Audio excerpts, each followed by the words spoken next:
What's going on, fam? Commander Gen.Yahanna here. I want to jump in here right quick with you because this week, as you probably already have heard, the Congressional Black Caucus is proposing a bill on police reform.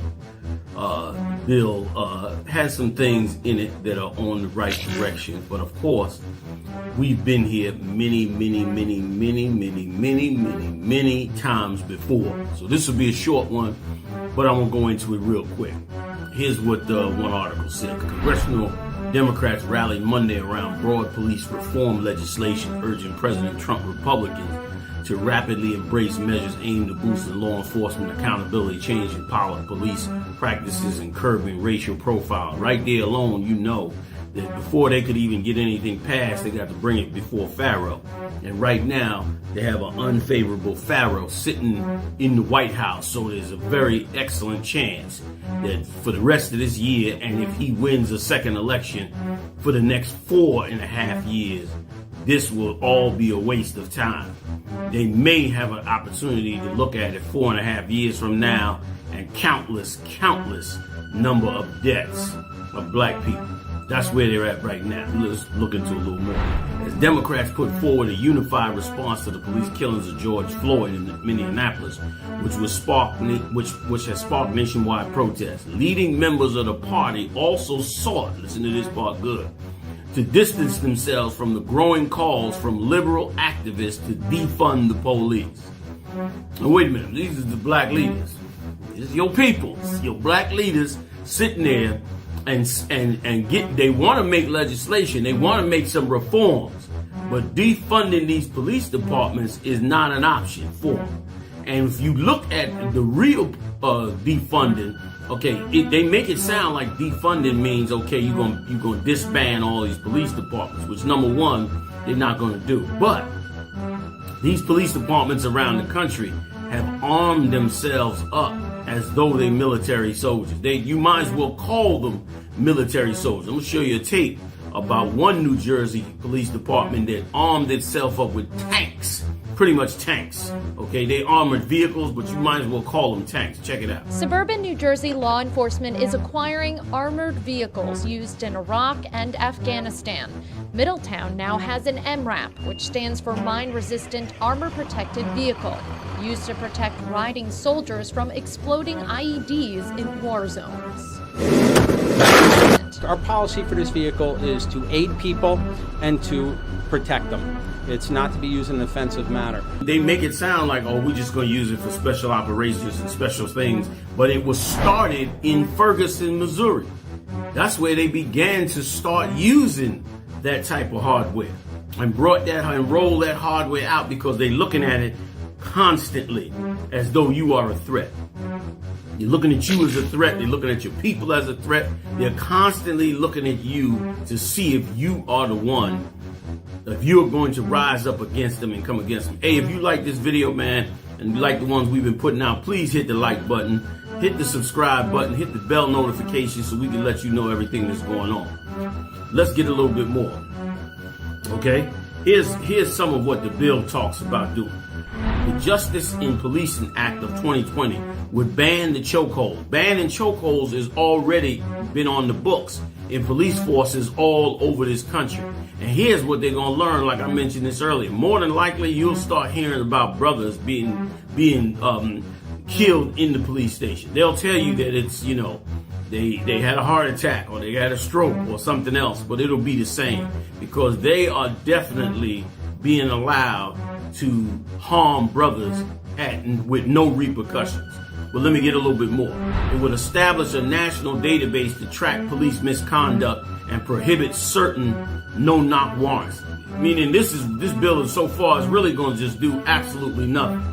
It's going to do absolutely nothing. It might do something with no-knock warrants, meaning they'll have certain rules that they can't just kick in your door. Okay? Among other initiatives. Okay? The bill, which has more than 200 Democratic co-sponsors, contains several provisions that would make it easier to hold officers accountable for misconduct in civil and criminal court. Something that they have never been able to do because of certain federal laws, which I mentioned earlier in this tape. There are certain federal laws that do not allow them that do not allow them to bring cases against officers for pretty much for murder. It's on the books that you can murder a brother if you're a police officer, if you reasonably believe that there's some danger to someone else or yourself. And of course, they just come back with it and say, I felt like I was in danger. And so that's why they usually get a pass, okay, in these type of cases. But again, black leaders don't want to defund them. They just want to pass a few initiatives and a few laws that are really already on the books. And the police chokeholds go back to the Rodney King days, when the Los Angeles police chief turned around and said that you have to handle black men with a special way because of their neck. Something about their neck being too thick or thicker than usual. In other words, he basically was saying, man, we have to lynch him in a certain way, because that's exactly all this is. Every one of these guys putting their knee on a brother's neck is about lynching. But let's go on. Check this part out. It says many of the proposals were crafted long ago, meaning past 2 terms of Obama, past terms of Clinton. They've been drafted this stuff, and they've been knowing about this stuff. These leaders, black leaders, have known about this stuff for years. They know it, like everything everybody's screaming about, they already know. But haven't been able to do anything about it because, again, you in the kingdom of Egypt, man. And this is why the Lord have raised up prophets and disciples to separate his from those people, man. Okay? Let me get a little piece of what Mr. Booker said, okay? Cory Booker, if you don't know, Democrat from New Jersey. Here's what he said. Quote, there are Republicans who are interested in doing something on this topic, Booker said in an interview with the Washington Post. Booker, I'm not in any way underestimating the challenges we have before us in getting Republicans on this entire bill. And they already know that Republicans are not getting on this bill because this ain't about their economics. This is about saving your lives. So already you looking at 6 months to at least 4.5 years before any of this could even come into play if Trump gets in office again. And it may go further because, again, Biden came out even and said he's not about defunding the police. The world of Caucasians believe that you are a threat. Now, here's what Mitt Romney said. Now, remember, Mitt Romney marched with the protests, okay? And here's what he said. Mitt Romney said, who participated in the protest Sunday, was less than enthusiastic about the bill. The fact that there was no effort to contact any of us to have us weigh in on the legislation suggests it's designed to be a bit of a message piece as opposed to a real piece of legislation. This is Mitt Romney, okay? And Mitt Romney marched with the protesters. And he said, man, this is just like a message piece. Meaning they positioning themselves, they posing as though they're gonna get something done. He ain't even looking at it like it's something that could be could actually be done. And once again, with this kind of mindset, the Lord's people just continue to suffer and die. You ask yourself a question. How is it that you able to oppress and kill and murder a people for so many years? It's because of stuff like this. It's because those that we believe have the ability to change everything do not have the ability to change anything. Very little, if anything, they're able to change. They're able to position themselves, pose, look good, smile, shine, but not really take up an issue. It must, for you, if you're going to do anything to protect the lives of black people, Latino people, you must defund tons of the evil things that they're doing. They're being enriched in these departments to abuse the Lord's chosen people. Here's what Biden said. I don't support defunding the police. I support conditioning federal aid to police based on whether or not they meet certain basic standards of decency and honorableness, and in fact are able to demonstrate they can protect the community. So, in other words, if they be nice, I'll give them some money. But I ain't cutting them off. I'm not defunding them. I'll put a few provisions in there so that they become nicer about it or make the reports a lot better. But I'm not really going to actually change nothing. This is the lesson we have to learn in this. And this is not a new lesson. Once again, this has gone on for years and years and years, man, when it comes to black people. And it's gone on in ancient times too. You know I'm going to the scripts on it to bring that part out. Here's what Biden said. Biden supports the urgent need for reform, including funding for public schools, summer programs, and mental health and substance abuse treatments, separate from funding for policing, so that officers, separate, he said, so that officers can focus on the job of policing. So in other words, we're going to make y'all some parks, man. We're going to give you some summer parks and some summer programs. We're going to give your children something to do, okay, so that they don't get into too much trouble.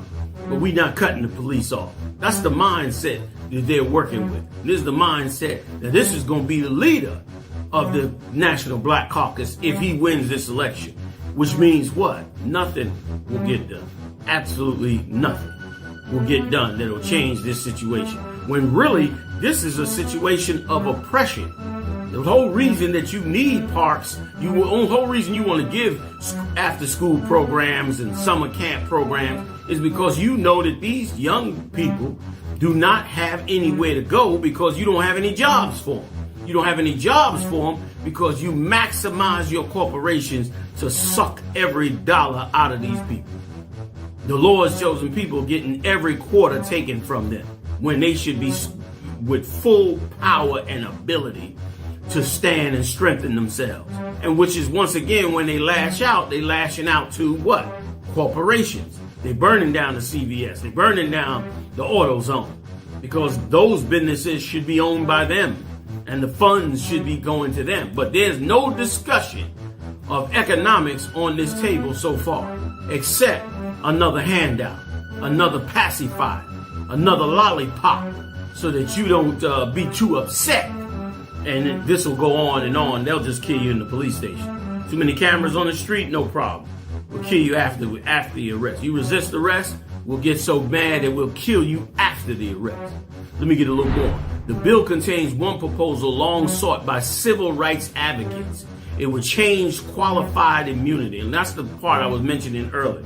Qualified immunity means that they get immunity that shields them from lawsuits. So if they split your damn head open, even if they do it in their own rage and anger, they supposedly can say, I had to do that in the midst of my job as a police officer, so you can't sue me. And as a result, they just abuse the Lord's chosen people. Captivity, man. Captivity, people. That's what this entails. And it only gets resolved when captivity ends. Christ is going to end this type of captivity. Here's what it says. The legal doctrine that shields officers from lawsuits by lowering the bar for plaintiffs to sue officers for alleged civil rights violations, man. They want to cut it down. That's going to be a hard bill to cut down. Judges is backing that bill up. And of course, why doesn't the average black person know about these things? Because it's not in their interest to tell you about it, because they don't want you to tell them.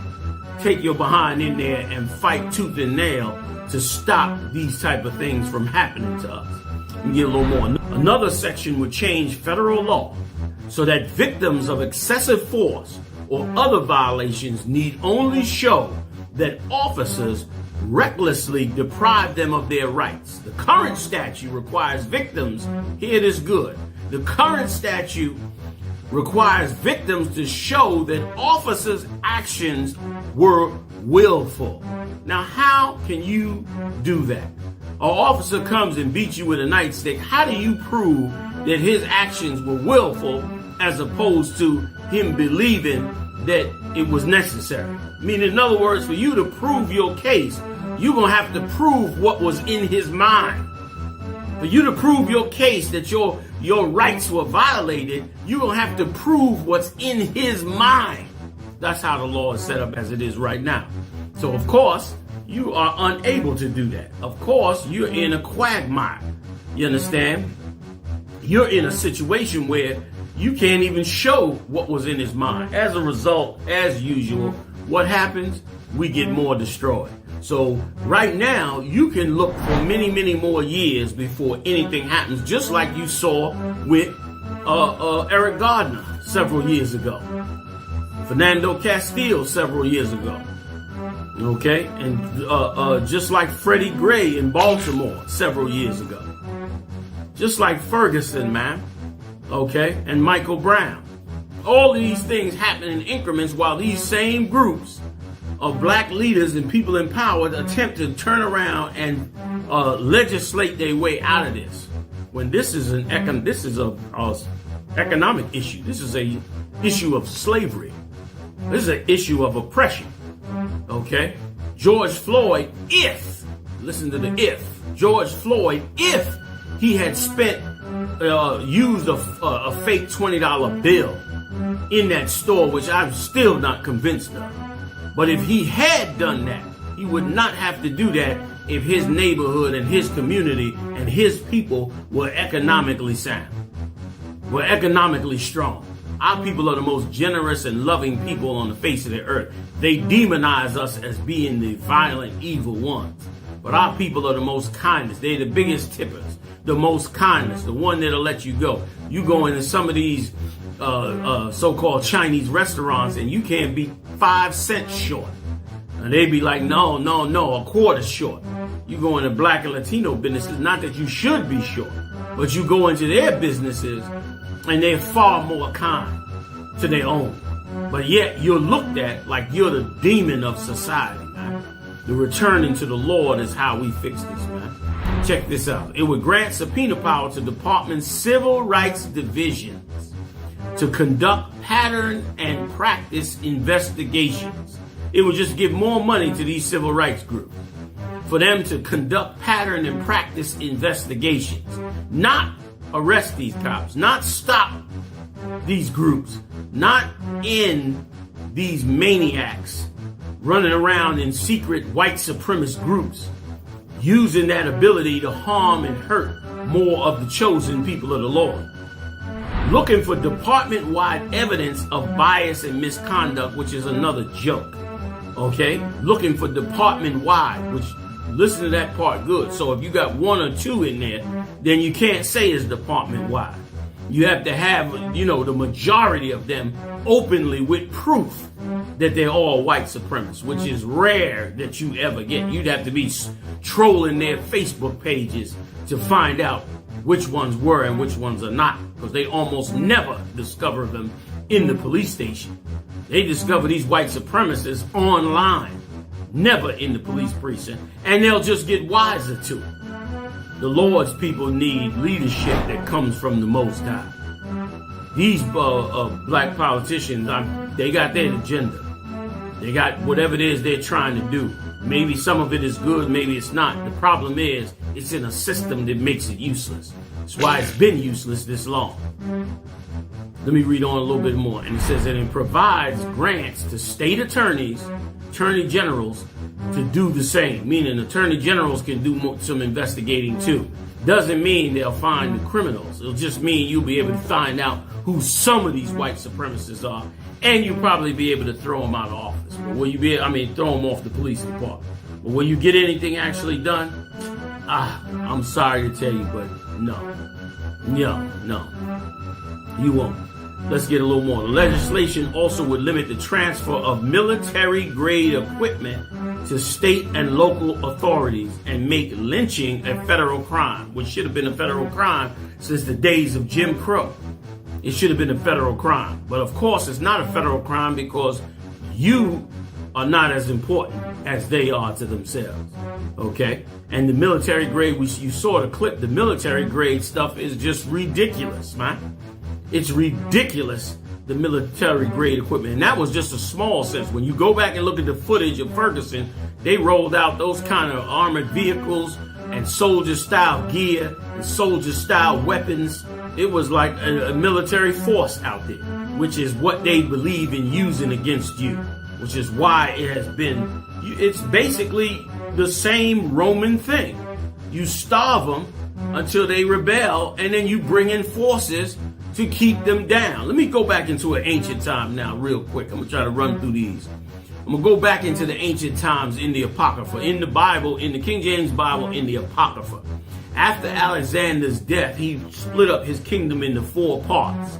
Those 4 parts, those 4 generals, his top generals, all took a piece of his kingdom. When one of those generals died by the name of Seleucus, an event took place in our kingdom. See, even with Alexander and all of them, they still could not fully take over our kingdom. They took over parts of our kingdom, but they could not take over it was still run by our people. They were still somewhat tributaries, and the Romans then began to, of course, extort them, which led to all the riots in 70 AD. These same riots that we are speaking about today, that has gone on today, went on during this time shortly after Christ's death. And it went on for the same reason. The Romans starved the Lord's chosen people to death to the point where they rebelled. And in their rebellion, they brought in the military, and then a war ensued, and they ended up destroying all of our people at that time that didn't listen to Christ. This is in the Apocrypha. 2nd Maccabees, 4th chapter, 7th verse. But after the death of Seleucus, when Antiochus called Epiphanes took the kingdom, he became ruler. Jason, the brother of Onias, labored underhand to be high priest. This is just an example of evil leadership. Okay, something that we're going to have to realize that we're going to have to deal with. We'll have to deal with this evil leadership and raise up the men of the Lord to be a new leadership that could really help and fix the situation that's going on with us. So this brother, Onias, who was an underhanded beast, became, worked underhandedly to get himself in power, which is what's done today in churches all day long. Churches are one of the arms of many of these black leaders, which lead us in the wrong direction. Let me read more. 8th verse. Promising unto the king by intercession that 360 talents of silver, and of another revenue 80 talents.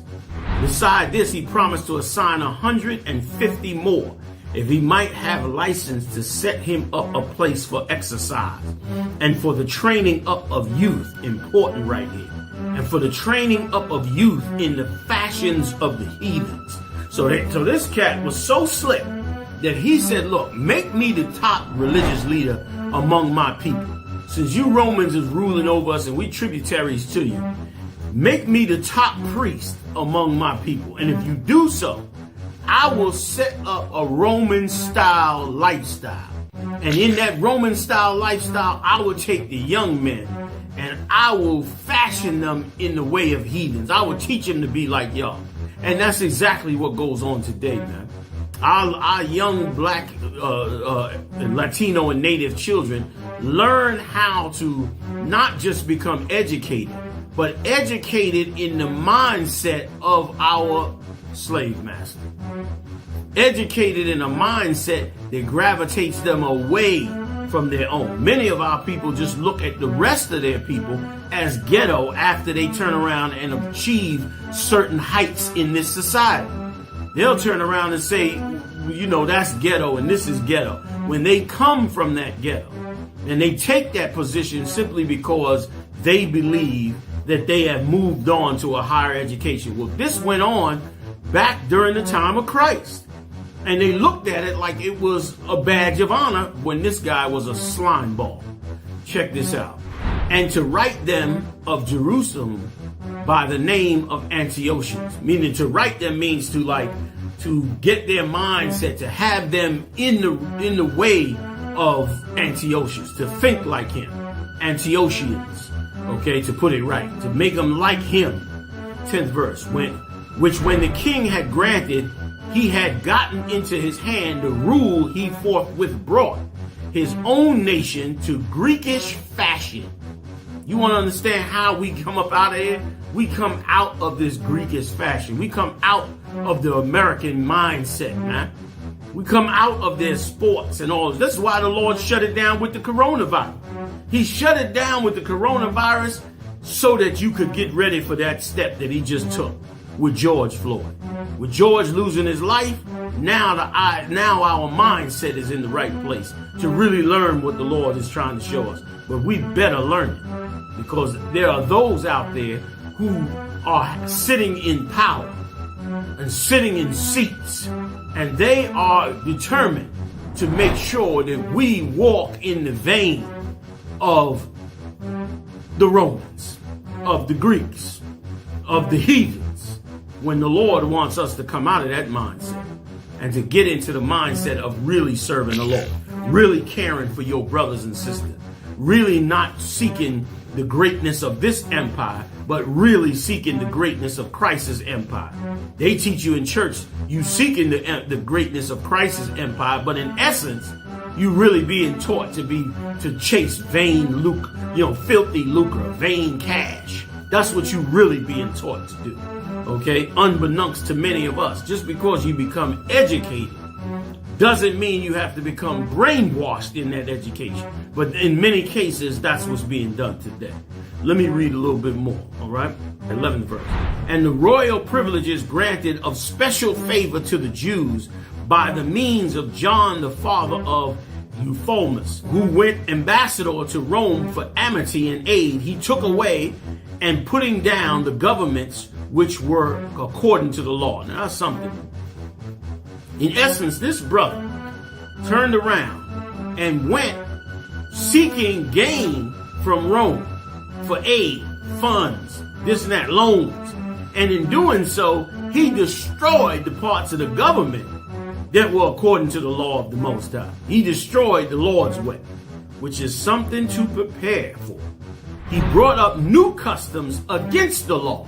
In other words, they wanted to run you out of really your own identity.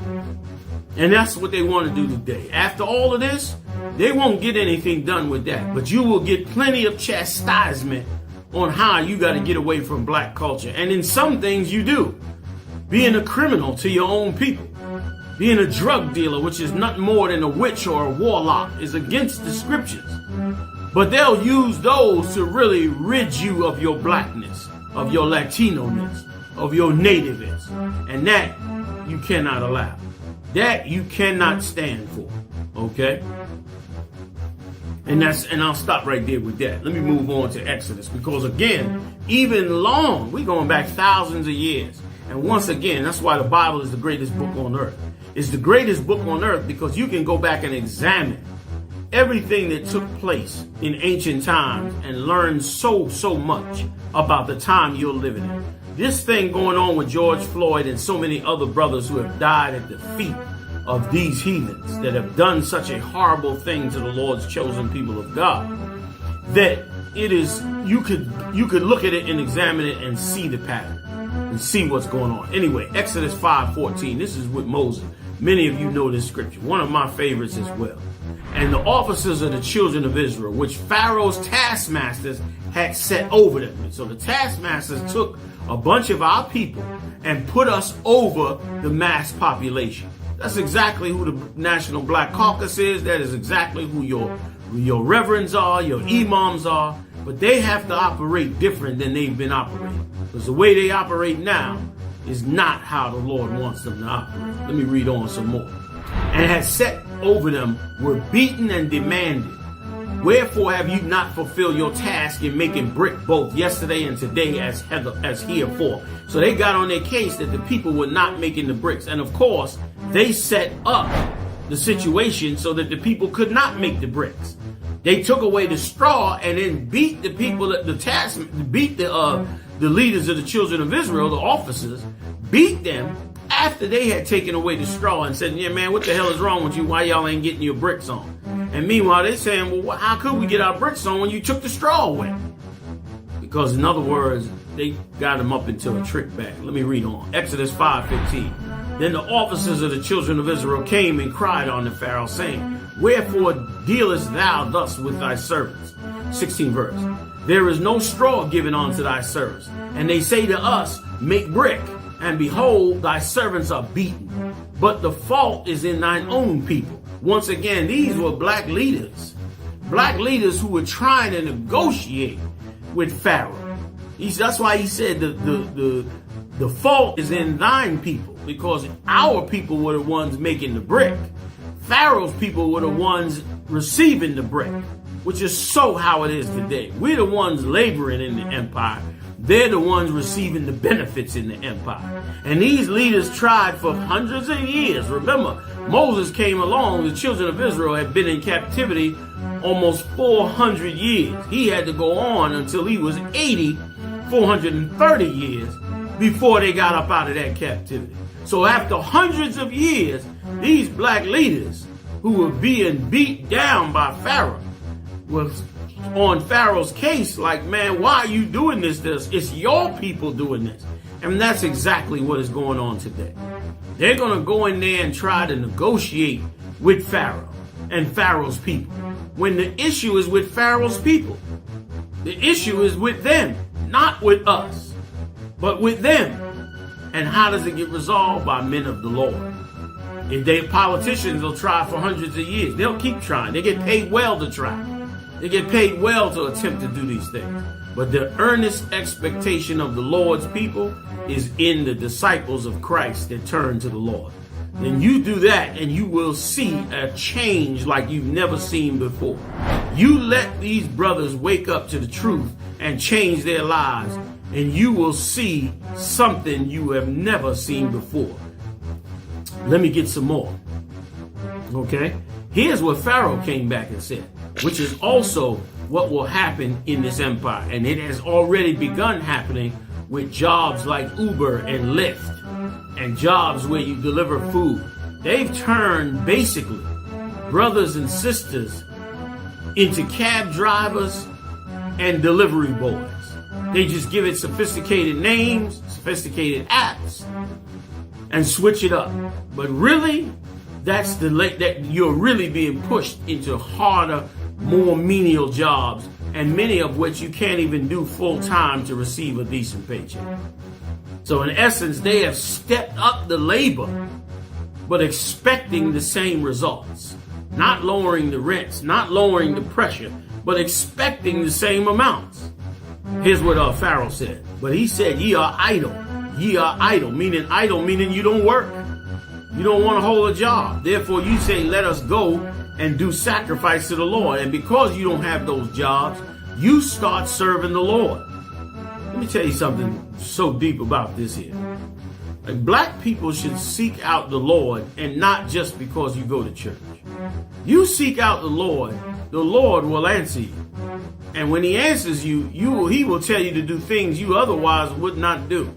And the freer you become from the brutal oppression of an empire, the more you will cry unto your Father in heaven, and he will fix that situation.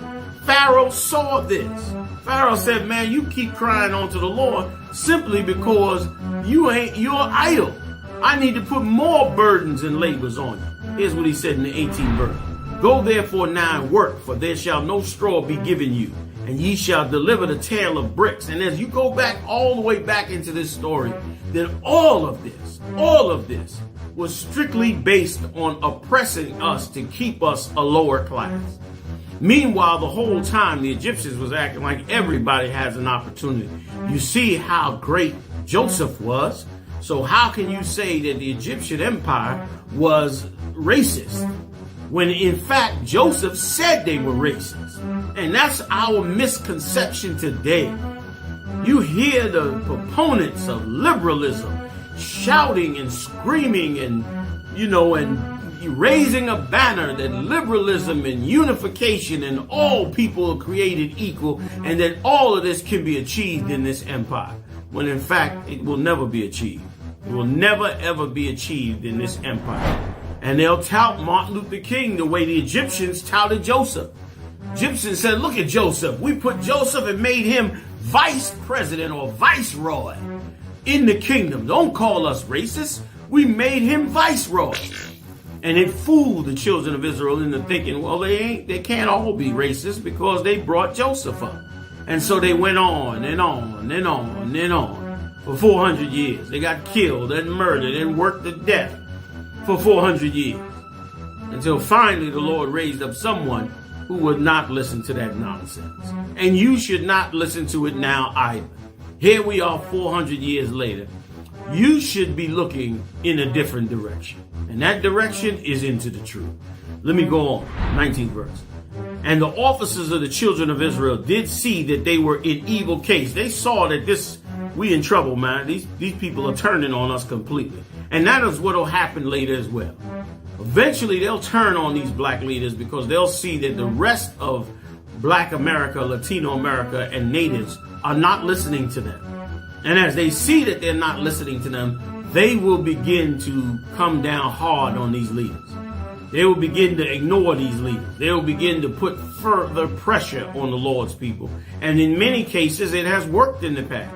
It has made us go and grind ourselves to death to make sure that every empire in the world continues to live good and deliciously. But the Lord is going to end it. You are living in the time of the end.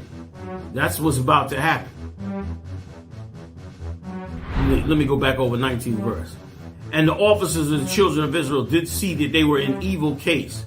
And after it was said, ye shall not diminish aught from your bricks of your daily task. 20th verse.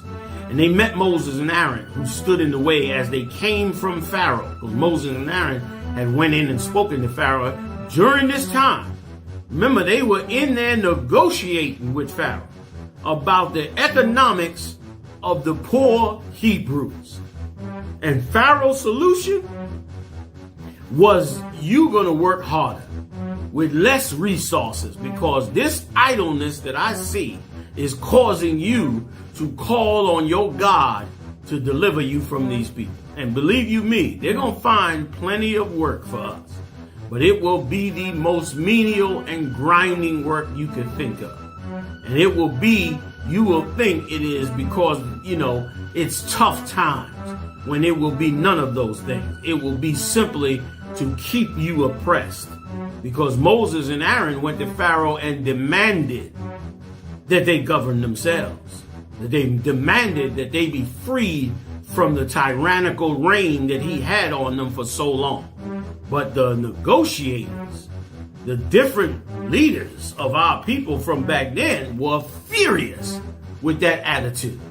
They were furious that you would have that attitude. Let me go on, next verse. And they said unto them, the look upon you, God curse you, is basically what they were trying to say, and judge, because you have made our savor to be abhorred in the eyes of Pharaoh. Meaning, you made Pharaoh look at us in a bad way. You made savors like the good smell of food. Like you smell good food, it has when they say it has a savory flavor or a savory smell, meaning it's a good smell. But they're trying to say Pharaoh used to look at us in a good way, but now he's looking at us in a very angry way. And when you see that happen, then you know you've accomplished something. When you see white Republicans and the rest of their empire begin to be angry with the National Black Caucus and be furious, not working together with them, but angry with them, then you're going to know that you are shifting the tides towards the end. You're going to know that we are far more closer to Christ's return. This is an insight for you, man. It's an insight for you to really see the signs to look for on what is the meaning of the end of the world. So let me read 21 again. And they said unto them, the Lord look upon you and judge, because ye have made our savor to be abhorred in the eyes of Pharaoh, and in the eyes of his servants, to put a sword in their hands to slay us. At that time, it was you could get killed, because that's how vicious the Egyptians were. And guess what? It's the same today. That's how vicious they've been on killing black people. Black leaders were getting knocked down and beat up and punched in the face and arrested. Reporters, black, Latino, and Native reporters were being arrested and locked up. That's the fury of your slave master. And that's what they were saying to Moses. You're going to get us killed trying to do our job with negotiating with Pharaoh and his people. You are interfering with that when it was the Lord's plan to interfere with it. Let me read on. 22nd verse. And Moses returned unto the Lord and said, Lord, wherefore hast thou so evilly entreated this people? Why is it that thou hast sent me? So Moses, of course, not getting the full grasp of the Lord's program at the time, he began to doubt what is going on here. I went in there to Pharaoh, yet Pharaoh put an even heavier burden on the Lord's people. And let me tell you something. The day we pick up on that, the day we learn the lesson that God taught Moses, is the day we begin to truly wake up Because if you could learn how the Lord went back to Moses and showed Moses, then I'm going to free these people. Don't you pay no mind to what Pharaoh did. And then going on into the story, the 6th chapter and 7th chapter. Don't pay no mind to what he did. I'm going to free these people. You just go and raise them up to be righteous the way I want you to do. And by doing that, you're going to see what I'll do with them. And he, sure enough, he played Pharaoh. We all know the story. And they walked up out of there. So that's something else. One last one real quick. And we'll call it a show on this one. This is 1 Peter's New Testament. 1 Peter's speaking diligently about how a man of God should be.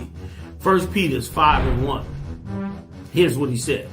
The elders which are among you, I exhort, who have also an elder and a witness of the suffering of Christ. He was there. He saw it.